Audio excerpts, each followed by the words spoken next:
चीज लगे फंसते हैं प्यार की निशानी है महाराजा। अच्छा हाँ ये गुलाब है का हाँ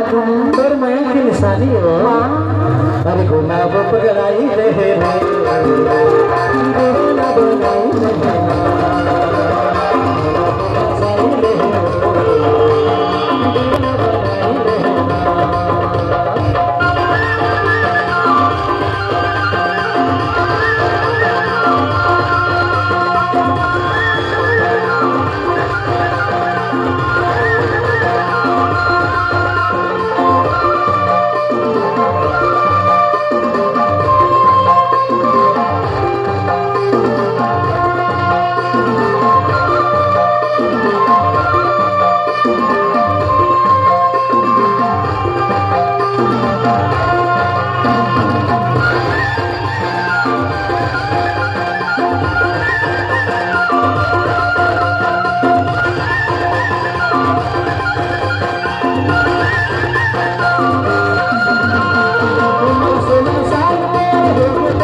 अच्छा लव लेटर बताओ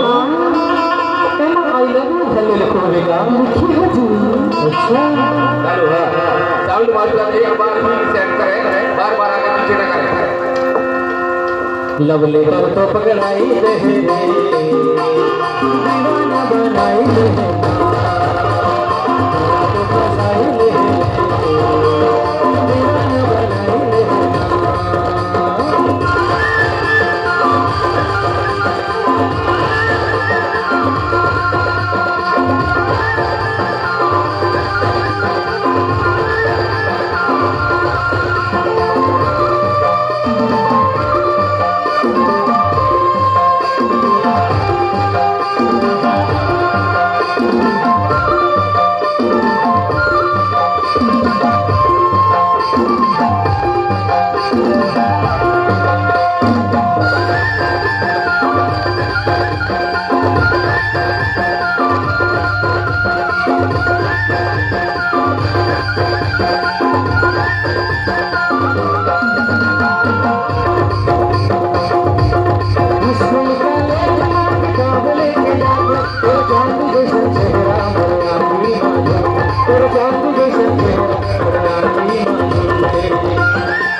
कहाँ चीज लगते हैं जब खुशरो हाँ इधर तस्वीरें गाना अच्छा हाँ तो मैंने व्हाट्सएप कर देते ना वो नहीं गा मैं सोचो तो महात्मा तो तस्वीर में हाँ अपन छाती में लगा के और हृदय से छुपा के भरे न हो और जब जब तोर सुरता ही न रहा तो धीरे से निकाल बोला देख ले हूँ देख ले मोला तो फसाई ले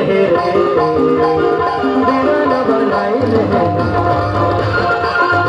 फसाई ले दीवाना बनाई ले